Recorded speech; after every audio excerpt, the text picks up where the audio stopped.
hallelujah. Isa pong napakagandang araw muli mula sa ating Diyos na buhay. Tayo po'y magsa-celebrate dahil po yung faithfulness ng Panginoon ay laging namamalagi sa atin, nag-uumapaw, and still, kahit po tayo quarantine pa rin po tayo, pero po makikita po natin sa ating family yung kagalakan na binibigay ng Diyos sa bawat isa. Kaya po, excited na tayo. Let's praise the Lord. Tayo po iaawit sa Panginoon. Amen. Hallelujah. Let's praise the Lord. Woo! Sambahin ka, O Diyos.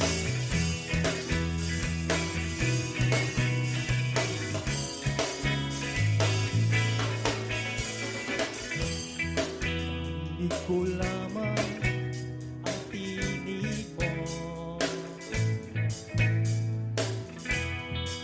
tama ko lamang ang yakap mong lubos. Lalakas ang puso ko ito, papawin lahat ng takot ko. Ilipat ko lahat ng mga Yahweh, ikaw ang buhay ko, nagpapatibok ng puso ko. Ikaw ang dugo, dumadaloy sa buong katauhan ko. Yahweh, ikaw ang dahilan kung ba't ako'y nabubuhay. O aawitin ko kailanman ibig mo. O Yahweh,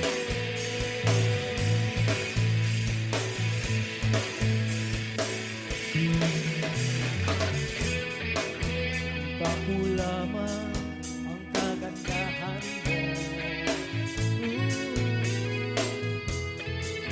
Nalaman ko lamang na ika'y kasama ko. Ako ay tanayo't isusuko, lang kung di ako mabibigo. Sisigaw ko sa buong mundo.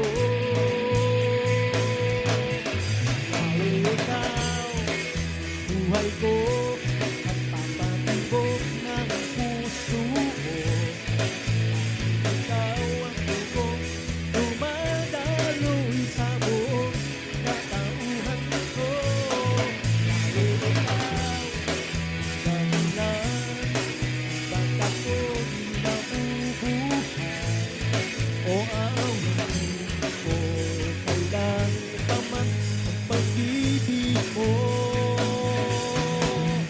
O Yahweh,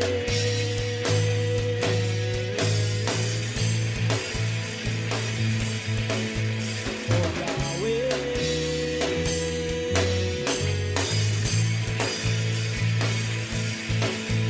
O Yahweh,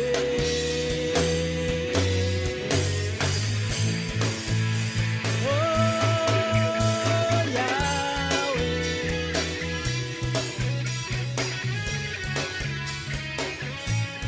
Hallelujah. Purihin ka, O Diyos.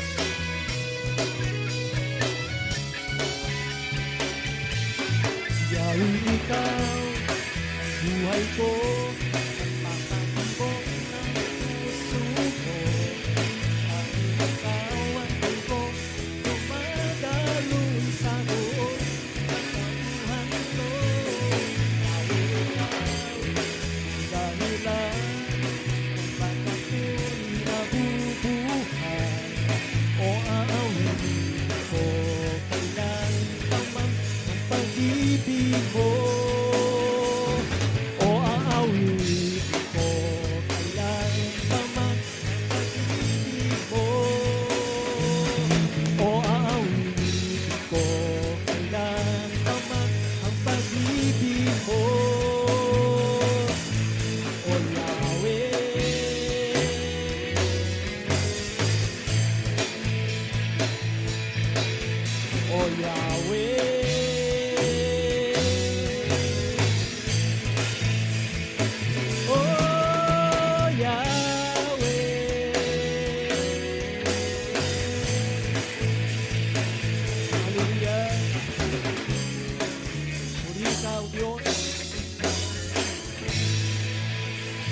Hallelujah. Sambahin ka, Panginoon. Sambahin ka, Panginoon. Hallelujah. Sa iyong presensya, O God. Sa iyong kalinga, Panginoon. Patuloy kami manatili, O Diyos. Patuloy na maranasan ang pagyakap mo sa amin, Panginoon. Hallelujah. Patuloy ka namin sasabahin, Panginoon, sa iyong presensya, O God.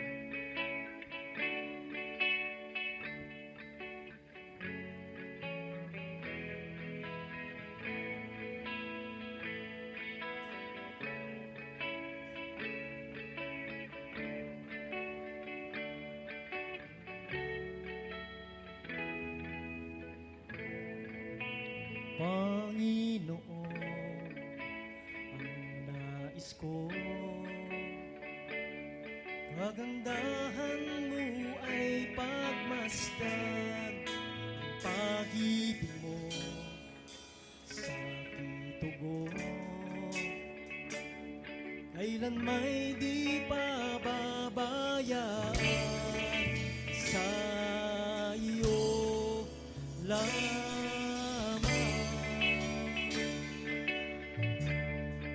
Matatagpuan sa iyo lamang.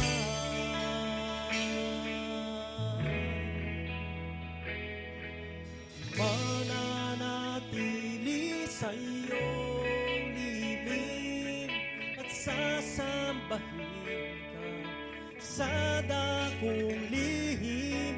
Mananatili sa iyong lilim nang masumpungan ka sa dakong lihim.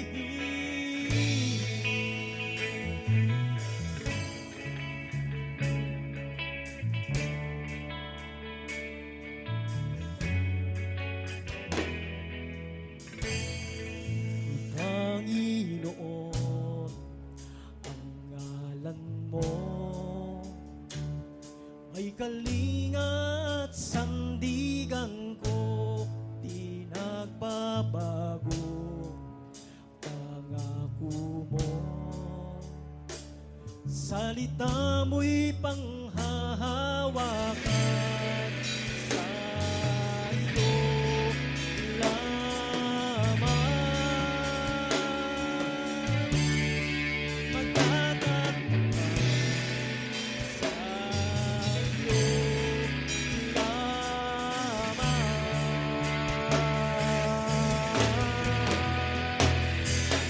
Mananatili sa iyo sasambahin sa dakong lihim. Mananatili sa iyong lihim nang masumpungan sa dakong lihim. Mananatili sa iyong lihim at sasambahin sa dakong lihim. Mananatili sa iyong lihim nang masumpungan sa dakong lihim.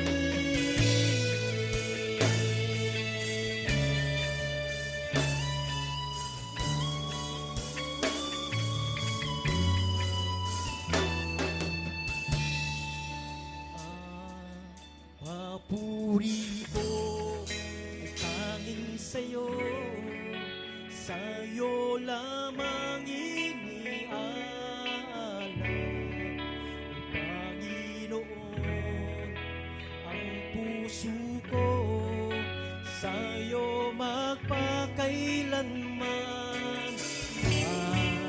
Papuri ko ay tanging sa'yo, sa'yo lamang iniaalay.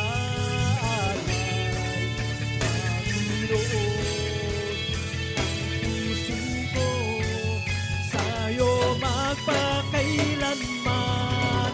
Mananatili sa iyong lilim at sasambahin ka sa dakong kong lihim, mananatili sa iyong ibig, nang masumpilan sa dakong lihim, mananatili sa iyong ibig, sa kapasitan, sa dakong lihim.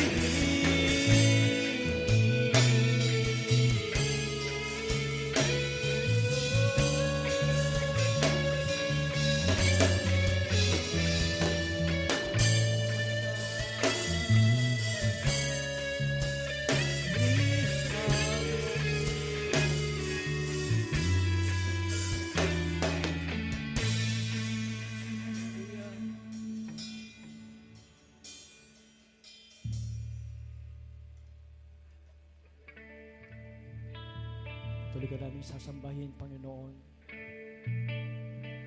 Dahil walang ibang Diyos maliban sa iyo.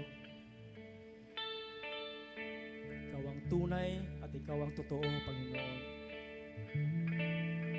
Hallelujah.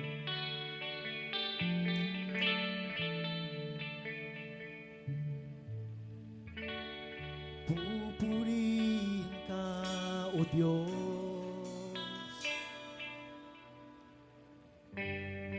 Ang aming alay ay pagsamba, kalwalhatian, buong karangalan, kapangyarihan mo'y walang katulad.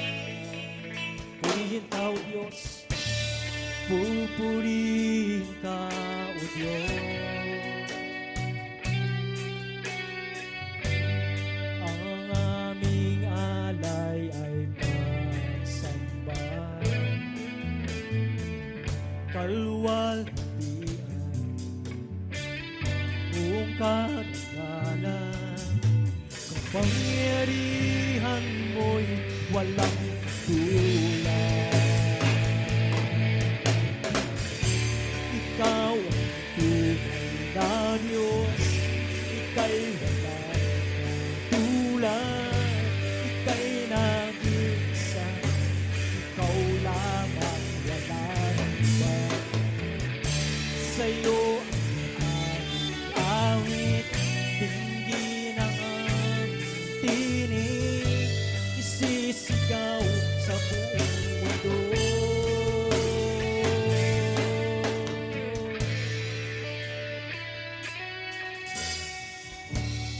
Pupurihin ka, O Diyos. Ang aming alay ay pagsamba, kalwalhatian,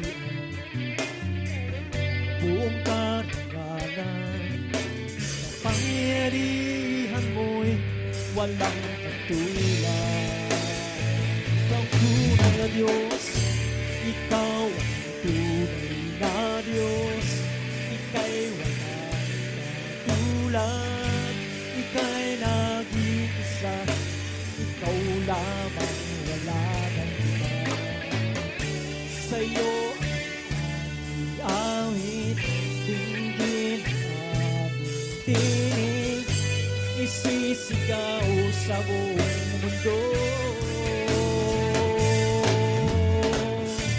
Ikaw ang tunay na Diyos, ika'y walang tulad, ika'y nag-iisa, ikaw lamang, wala nang iba.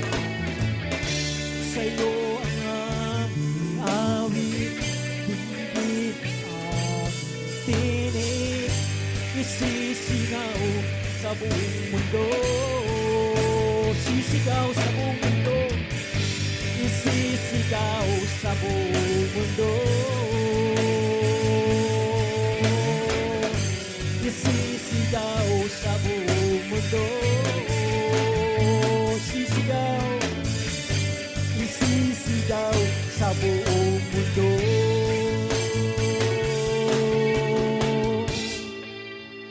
Dakilaan mo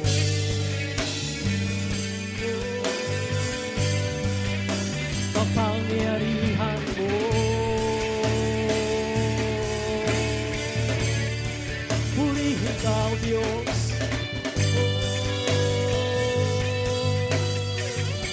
Ikaw ang tunay na Diyos. Hallelujah. May ka, Panginoon. Hallelujah. Ikaw ang tunay na Diyos. Hallelujah. Sambahin ka, O Diyos. Papurihin ka, Panginoon. Hallelujah. Hallelujah. Hallelujah.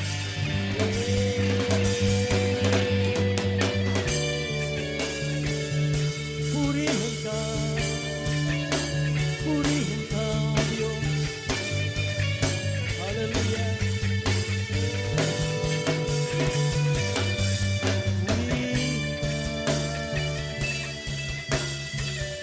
Hallelujah. Yes, O God. Hallelujah. Oh, tunay na Diyos. Maraming salamat po, Panginoon. Hallelujah. Purihin ka. Oh, sambahin ka, O Diyos. Hallelujah.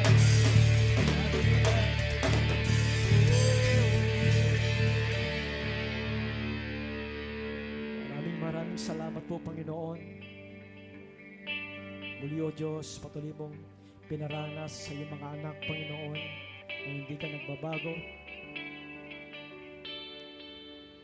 Ikaw ang tunay at namamalagi sa aming buhay, Panginoon. Salamat, O Diyos, sa iyong kabutihan, sa iyong kagandahang loob sa bawat isa sa amin, Panginoon.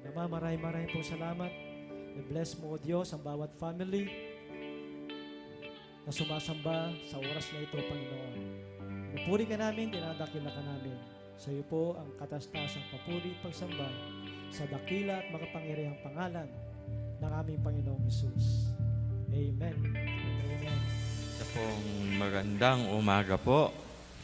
Bagamat ito po ay online natin, ay nagre-record po tayo para po sa gawain. At naniwala po tayo ang Diyos ay ating kasama lagi at hindi po tayo pinababayaan ng Diyos. At nananalangin tayo sa Kanyang favor, grace and love ay patuloy natin maranasan sa ganito mga panahon ng quarantine. At naniniwala tayo na tayo makakalaya din at magiging normal ang ating buhay na hindi tayo nakukulong sa ating mga tahanan. Kaya nga ngayong umagang ito, ang Kanyang pagpapala at biyaya ay ating tatanggapin sa pamagitan ng Kanyang salita. At anuman ang ating kalagayan, sinasabi ko, ang Diyos ay tapat. Ang katapatan ng Diyos ay nais ko na mararanasan natin sa pamamagitan ng Kanyang mga salita. Kaya ngayong umagang ito ay naniniwala tayo sa bawat pamilya na nakakapakinig at nakakapanood ng online service na ito ay maging handa ang ating puso. Pakinggan natin yung sasabihin ng Diyos sa Kanyang salita upang ito yung ating maging kalakasan. Kaya sama-sama tayong mananalangin patungkol sa salita ng Diyos na ating pakikinggan at patungkol sa ating kalagayan, sa ating bansa, sa ating buhay. Ama namin, salamat po. Ipinapanalangin ko po ang kapangyarihan mo ay maranasan namin lagi. At ang katugunan sa panalangin ay aming matanggap. Maraming po salamat sa pag-aaralan namin sa iyong salita ang iyong katapatan. Ang katapatan mo ay tunay at tapat at kailanman ay hindi ka nangako na hindi mo tinupad. Biyayaan niyo po kami ngayong umagang ito sa aming sama-samang pag-aaral.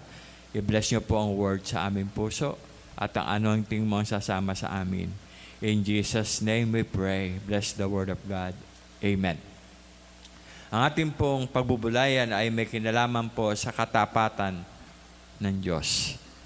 At pag pinag-uusapan po natin yung katapatan ng Diyos, ito po ay tumutukoy sa tao na nagtuturo po na kung paano ang tao ay may mga pangako. At ang mga pangako ng tao ay kalimitan ay hindi ito natutupad. Kaya nga ang tao ay puro pangako, pero sa mga pangakong ito, ang iba'y hindi natutupad. Kaya nga ang pag-aaral tungkol sa katapatan ng Diyos ay nagtuturo sa atin. At maging sa mga mag-asawa ay ang sabi nga ang katapatan ay napakahalaga at importante.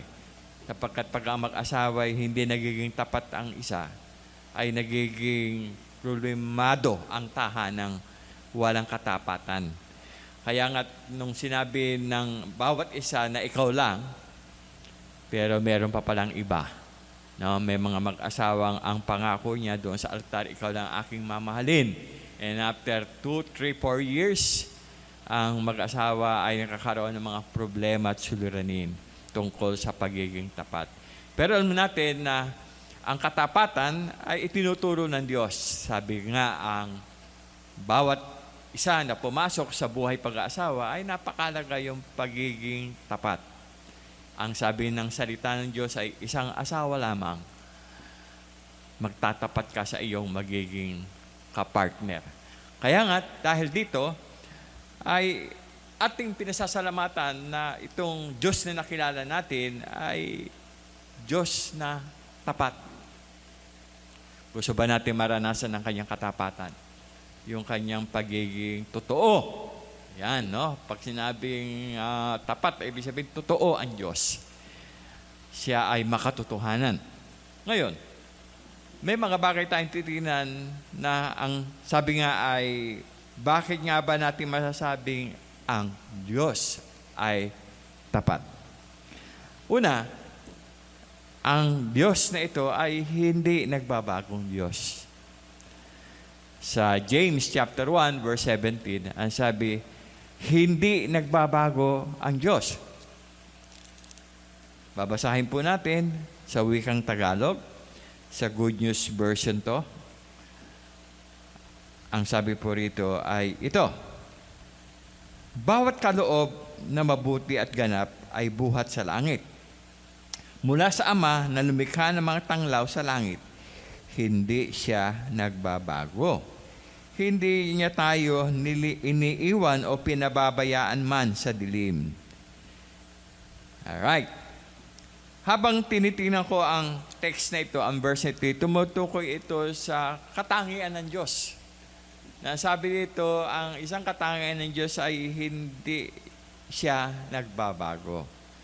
At napapaloob dito, sa talatang ito, ang sabi dito ay, siya ay mabuti.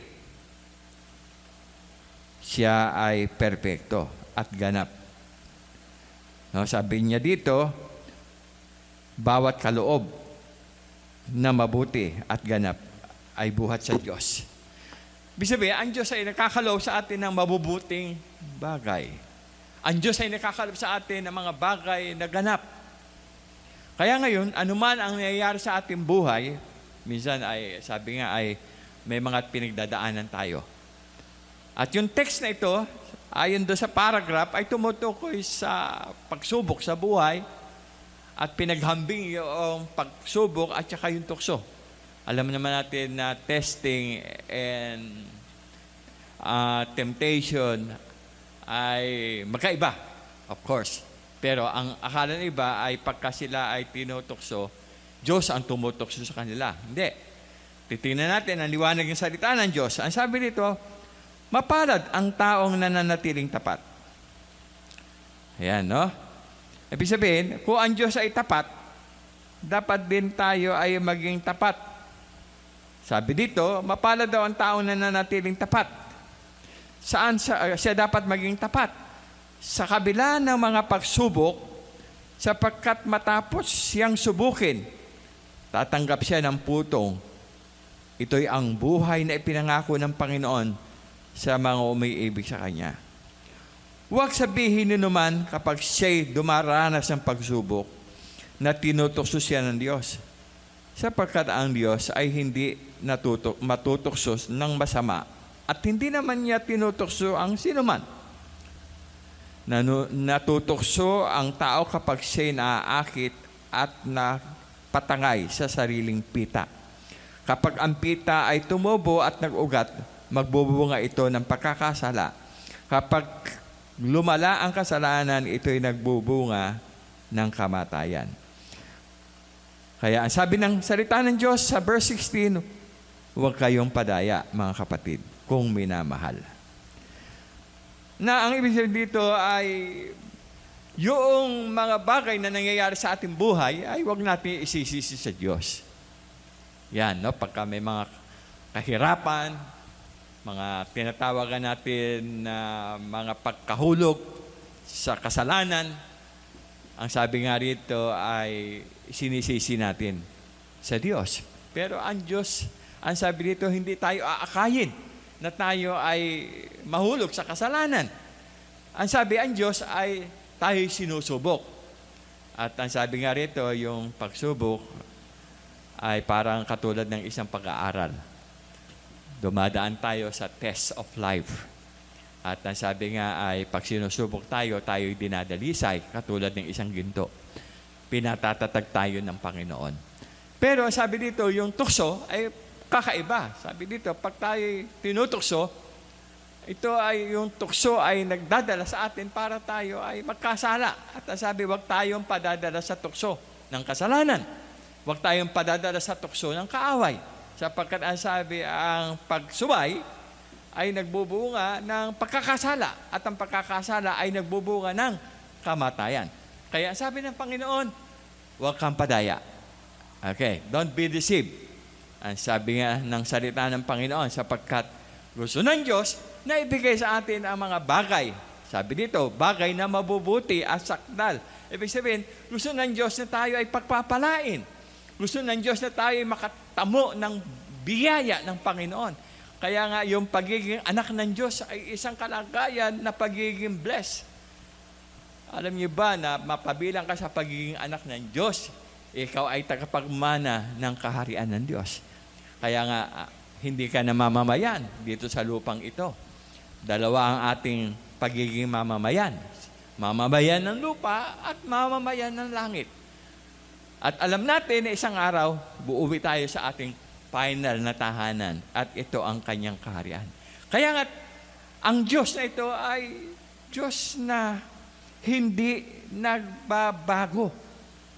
Ang ibig sabihin ay hindi nababago yung kanyang kapangyarihan. Hindi nababago yung kanyang kakayanan. Hindi nababago yung magagawa niya. Hanggang ngayon ay meron siyang magagawang magagandang bagay sa ating buhay. Ine-expect ba natin na ang Diyos ay pwedeng gumawa pa rin hanggang ngayon sapagkat siya'y totoong hindi nagbabago. Kaya sabi ng Diyos sa kanyang salita, habang aking binabasa ito, merong pinakita ang Diyos. Sabi niya dito sa talatang 16, ang sabi niya ay hindi niya tayo iniiwan o pinababayaan man sa dilim. Yan. Hindi niya tayo pababayaan sa dilim. Ibig sabihin, ito'y paglalarawan ng mga kahirapan na nararanasan natin. Yung dilim ay nagsisilbi na tayo ay nandoon sa pagiging wala, financially, tayo ay nasa kalagayan na meron siguro kayong karamdaman o sakit. Ang sabi dito, yung dilim ng kalagayan ng mga pangyayari o pagsubok sa buhay. Pero sabi din ng Panginoon dito, doon sa nilalakaran natin na journey ng buhay na ito, nakadiliman na nararanasan natin yung kawalan. Ang ibig sabihin to, ang Diyos hindi kanya iiwan. Hindi kanya pababayaan. Sasamahan kanya. Ano man yung mga test ng buhay na pinagdadaanan mo. Ngayon, sa talatang 17, may nakita ako dito. Okay, sa talata pong 18 po, 18, niloob niyang tayo maging anak niya. Papansin natin dito, sa pamamagitan ng salita ng katotohanan upang matangi tayo at maging higit sa lahat ng kanyang mga nilalang. Isipin nyo, yung promises na ito ng Lord na sabi dito ay, nung ikaw ay naging anak, meron kang kalagayan na natatangi. Ibig sabihin, kamangha-mangha. Meron kang kakayanan na mapaglabanan ang anumang kalagayan na ating pinagdadaanan. Symbolically, marahil madilim ang kalagayan ng iyong kalagayan financially. Symbolically, marahil ay madilim ang kalagayan mo sa sakit at karamdaman. Pero sabi, ang Diyos, bibigyan tayo ng liwanag. Palalakasin niya tayo. Hindi niya tayo iiwanan sa kawalan. Sapagkat pangako niya ito.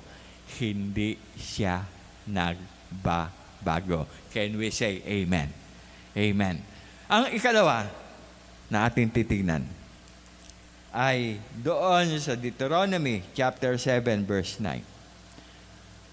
Sa Deuteronomy chapter 7 verse 9 ay hindi pinakikita rito na ang Diyos ay tapat sa kanyang pangako. Yung una, ang Diyos ay hindi nagbabago. Pangalawa, ang Diyos ay tapat sa kanyang pangako. Chapter 7, verse 9. Babasahin natin sa wikang Tagalog. Ang sabi dito, alalahanin niyo na si Yahweh ay Diyos na hindi marunong sumira sa pangako. Tapat siya sa lahat ng umiibig at sumusunod sa Kanya. At ipadadama niya ang kanyang pagmamahal hanggang sa ikasanlibong sanlahi. Yan. Alright. Ang sabi po rito, ang Diyos ay tapat sa kanyang pangako. Hindi po siya sumisira sa kanyang pangako.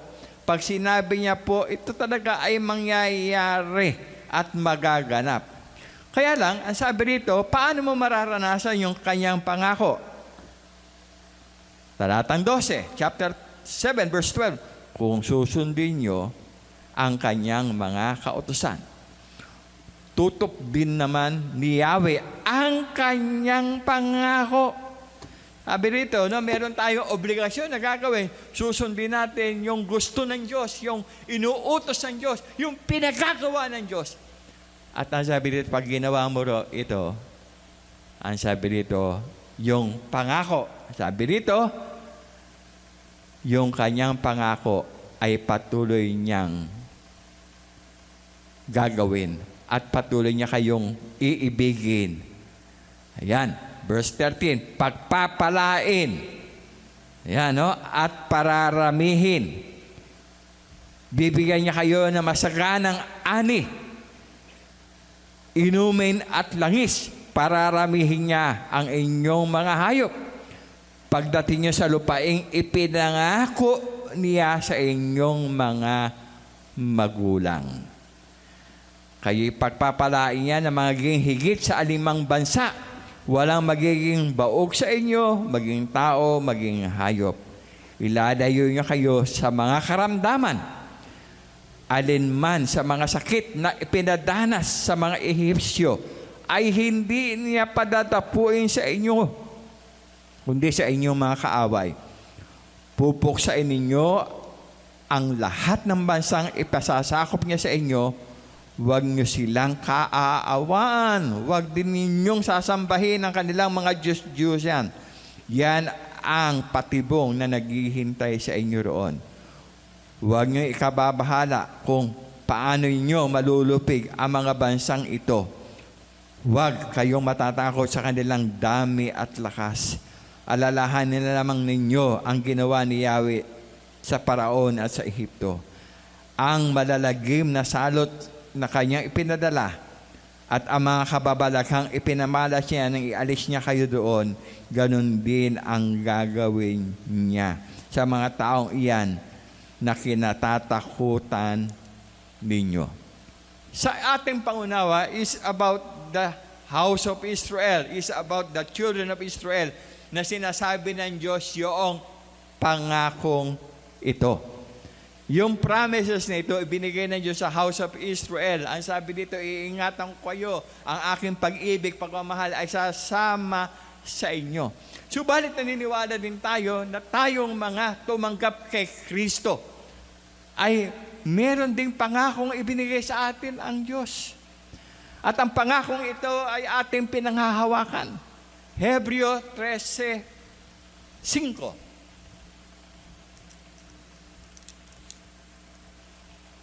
Hebrew chapter 13, verse 5. Ano sabi po ng salita ng Diyos?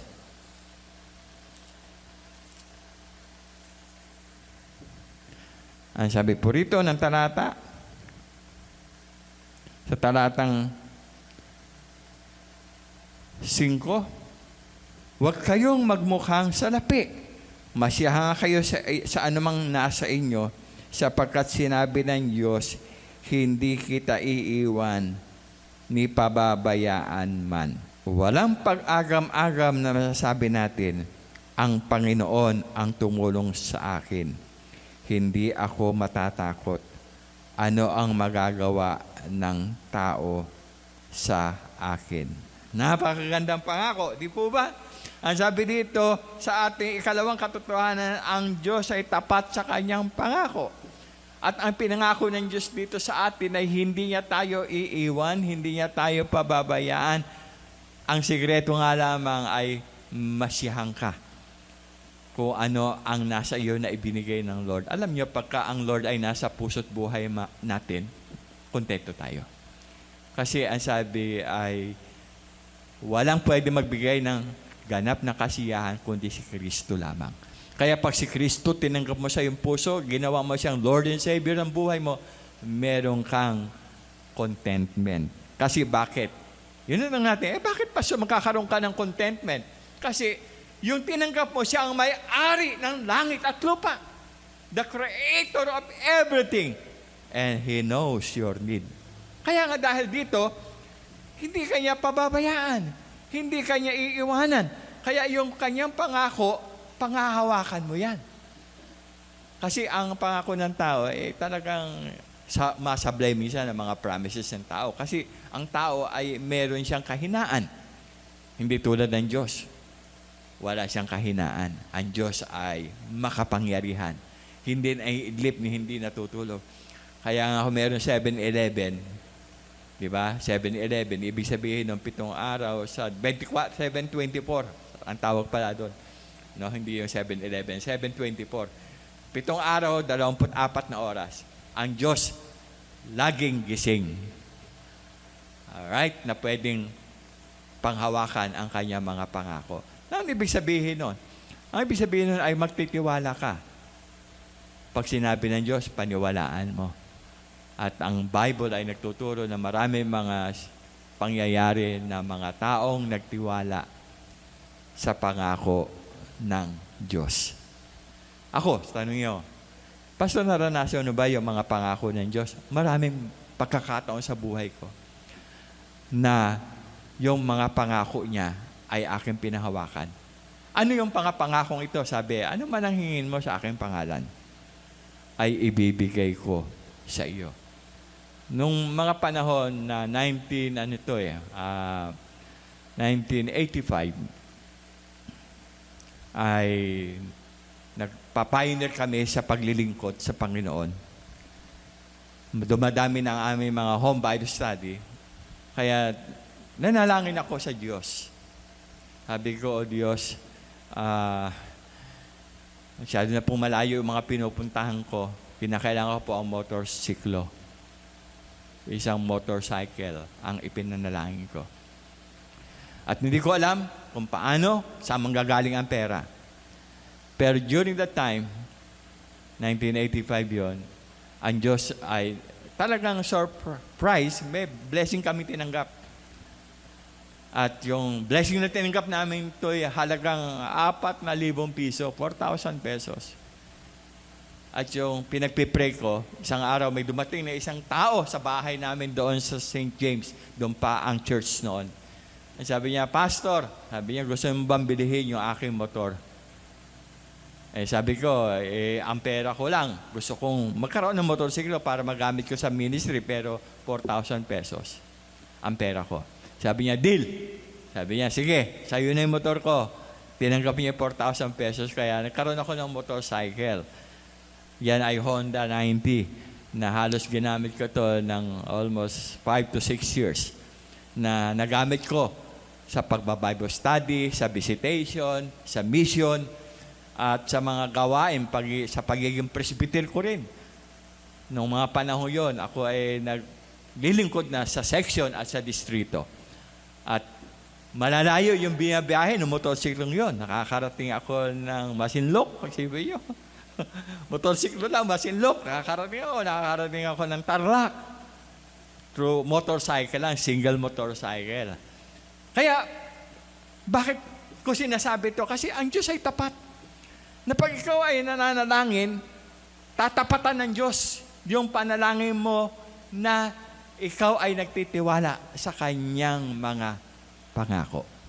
Kaya ngayon, ano man yung inyong kalagayan, panghawakan mo yung pangako ng Diyos. Dahil iba sa inyo nagdadasal, nananalangin ng bahay.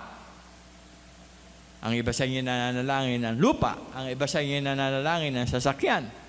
Ang iba sa inyo ay nagpipray naman na magiging kapartner sa buhay. Alam niyo ba, ang Diyos ay tapat.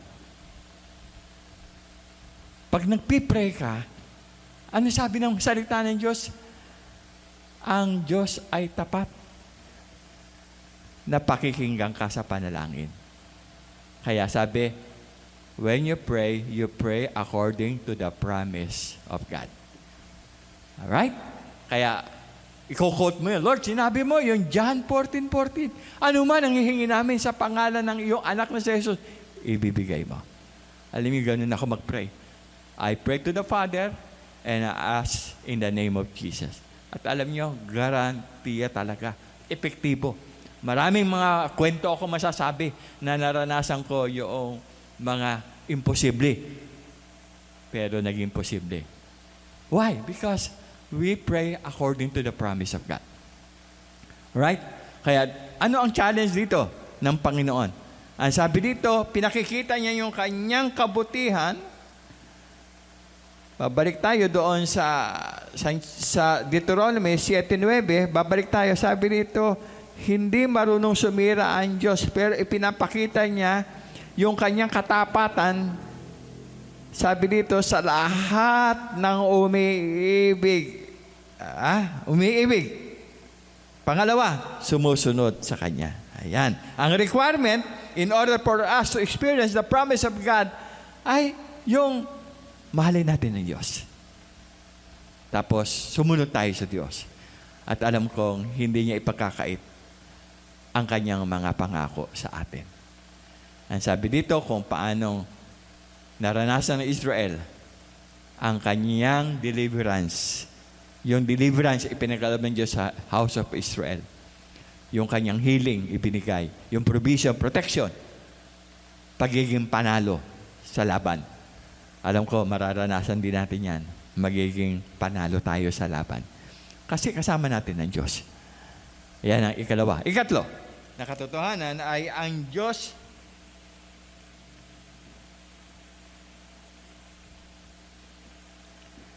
ay hindi nagsisinungaling. Ang Diyos ay hindi nagsisinungaling. Numbers 23:19.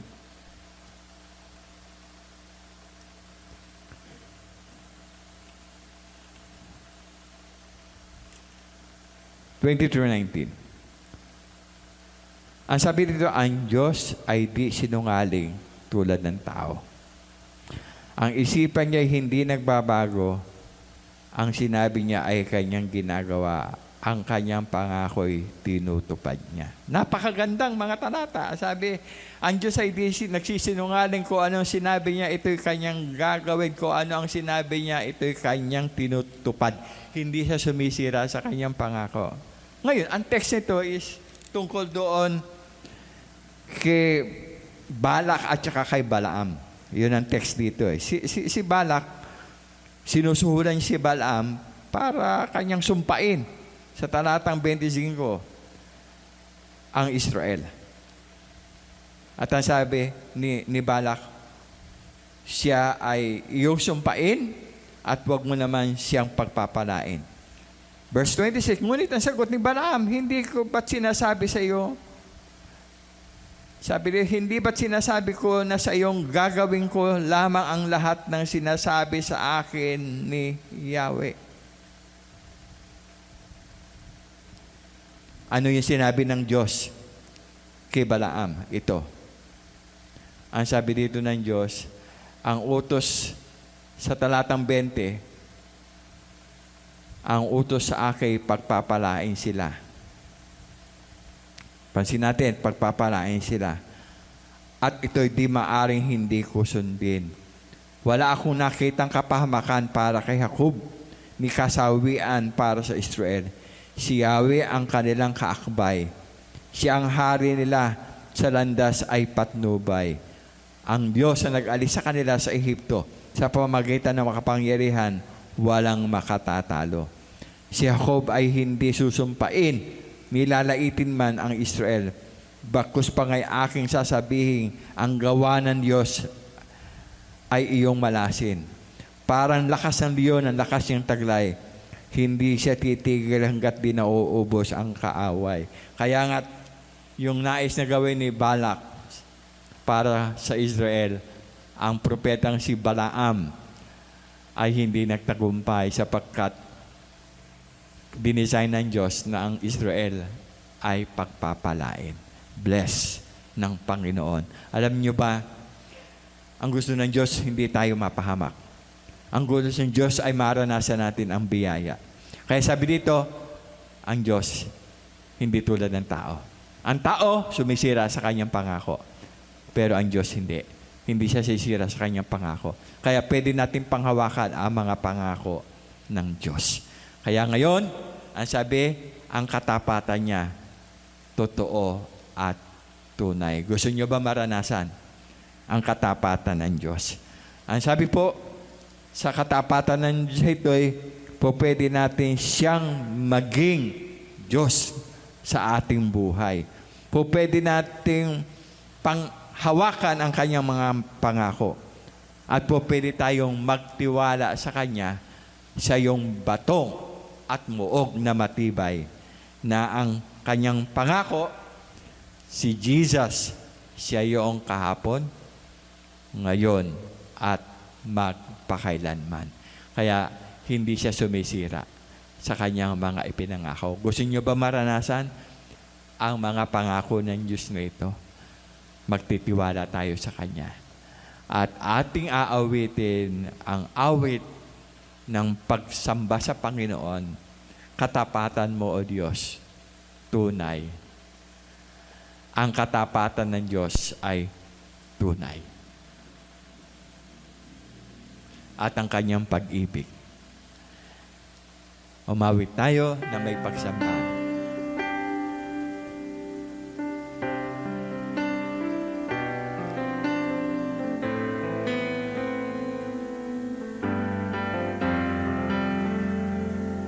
Katapatan mo, O Diyos, tunay at dakila.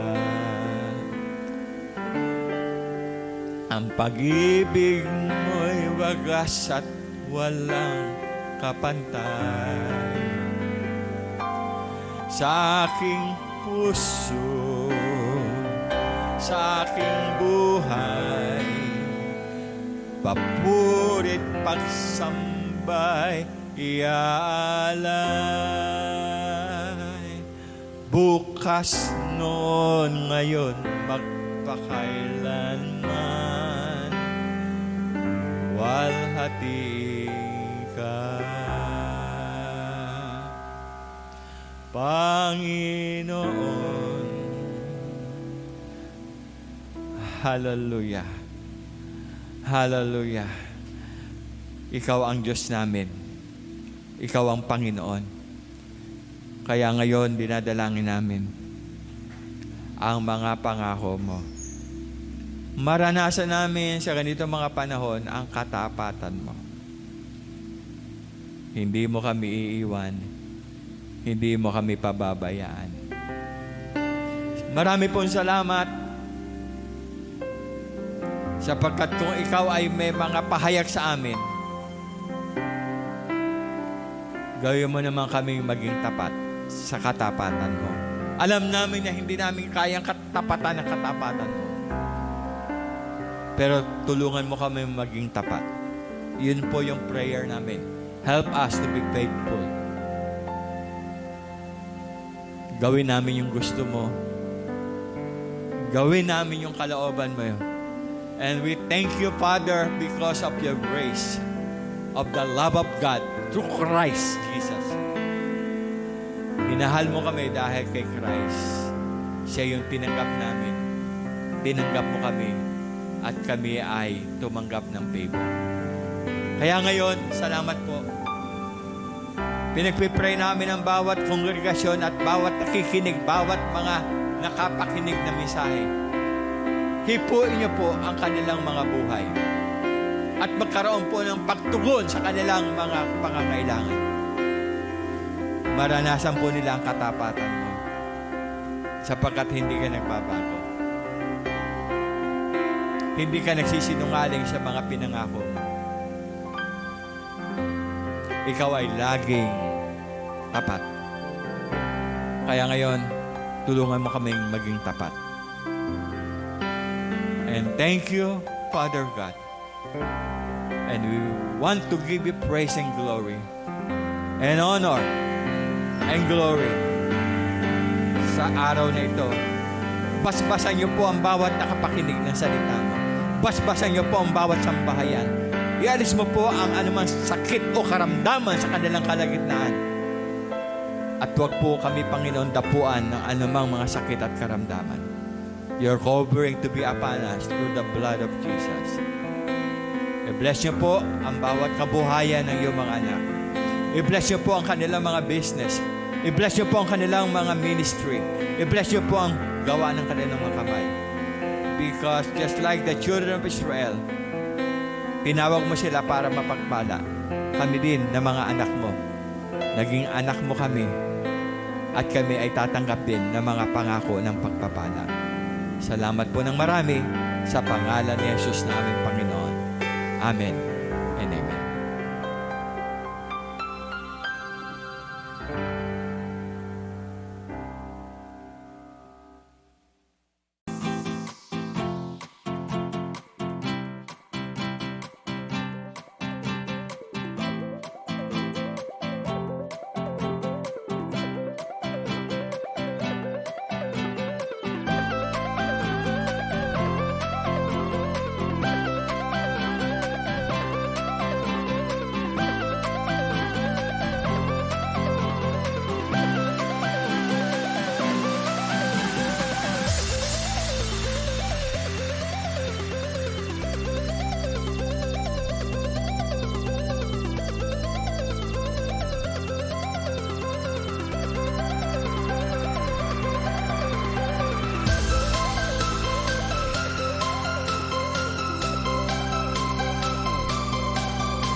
Everything changes.